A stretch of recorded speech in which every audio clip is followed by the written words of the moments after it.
श्रीराम समर्थ. श्रोते हो, आपण ऐकत आहात श्री गोंदवलेकर महाराज यांचे प्रवचन. संतांना कसे ओळखावे. धान्यामध्ये काही खडे असे असतात की धान्यापासून ते वेगळे निवडता येत नाहीत. तांदळात पांढरे खडे असतात, ते निवडू गेले तरी निवडले जात नाहीत. त्याप्रमाणे साधू लोक हे आपल्यात असतात. त्यांना पाहू गेले तर ते आपल्यासारखे संसारात वावरत असलेले दिसतात, पण खरे पाहता ते आपल्यापेक्षा वेगळे असतात. पुस्तकातून साधूची लक्षणे पुष्कळ दिलेली असतात, पण त्याप्रमाणे आपण पाहू गेलो तर साधू ओळखता येईलच असे नाही. साधूचे एकच अचूक लक्षण सांगता येईल, ते हे की जो सर्व ठिकाणी देवाला पाहू शकतो तो साधू. पण एवढ्यावरून आपल्याला तो ओळखता येईल का? नाही. तर जेव्हा आपण साधू व्हावे तेव्हाच आपल्याला साधूला ओळखता येईल. जगात आपण कुणाचीच निंदा करू नये. आपण जेव्हा दुसऱ्याचे दोष पाहतो म्हणजेच ते दोष त्याच्याजवळ आहेत असे दिसतात, त्यावेळेस तेच दोष आपल्याजवळ सूक्ष्म रूपाने असतात असे समजावे आणि आपण लगेच देवाला शरण जाऊन हे माझे दुर्गुण काढून टाक म्हणून त्याची करुणा भाकावी. आपण जेव्हा जगात न्याय उरला नाही असे म्हणतो, त्यावेळेस आपल्याजवळ तो दोष आहे असे समजावे. म्हणून आपण कुणाचे दोष पाहू नयेत. आपण आपल्या स्वतःला आधी सुधारावे. चित्तशुद्धी केल्याशिवाय आपल्या मनात सर्व ठिकाणी भगवत भाव उत्पन्न होणार नाही.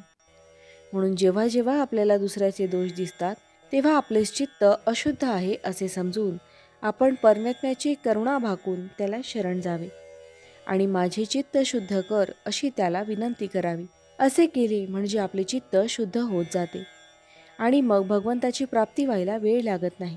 जे मिश्रण आहे ते पचायला कठीण असते. उदाहरणार्थ भाजणी. मिश्रण नसलेले एकच शुद्ध अन्न पचायला सोपे असते. हे जसे करे त्याचप्रमाणे आपले अंतःकरण अगदी शुद्ध असावे, म्हणजे ते सर्वांमध्ये लवकर मिसळते. पण आपल्या अंतःकरणामध्ये स्वार्थाचे मिश्रण असल्यामुळे ते सर्वांमध्ये समरस होऊ शकत नाही. शुद्ध अंतःकरणाच्या माणसाचे चालणे हळू आणि बोलणे मृदू असते. तो सर्वांना प्रिय होतो. जगातले आपले समाधान किंवा असमाधान ज्या वृत्तीने आपण जगाकडे पाहतो त्यावर अवलंबून असते. माझ्याकरिता मी नसून मी लोकांकरिता आहे, माझ्याकरिता जग नसून मी जगाकरिता आहे, ही वृत्ती आपण ठेवावी. भावार्थ, सर्व चराचर भगवत रूप जो पाहतो तो साधू.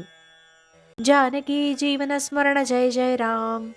महारुद्र हनुमान की जय. समर्थ रामदास स्वामी महाराज की जय. सब संतन की जय. श्री अनंत कोटि ब्रह्मांड नायक राजाधिराज सच्चिदानंद सद्गुरु श्री ब्रह्म चैतन्य महाराज की जय. जय जय रघुवीर समर्थ. आता आपण 13 वेळा नामस्मरण करूया. श्रीराम जय राम जय जय राम. श्रीराम जय राम जय जय राम. श्रीराम जय राम जय जय राम. श्रीराम जय राम जय जय राम. श्रीराम जय राम जय जय राम. श्रीराम जय राम जय जय राम. श्रीराम जय राम जय जय राम. श्रीराम जय राम जय जय राम. श्रीराम जय राम जय जय राम. श्रीराम जय राम जय जय राम. श्रीराम जय राम जय जय राम. श्रीराम जय राम जय जय राम. श्रीराम जय राम जय जय राम.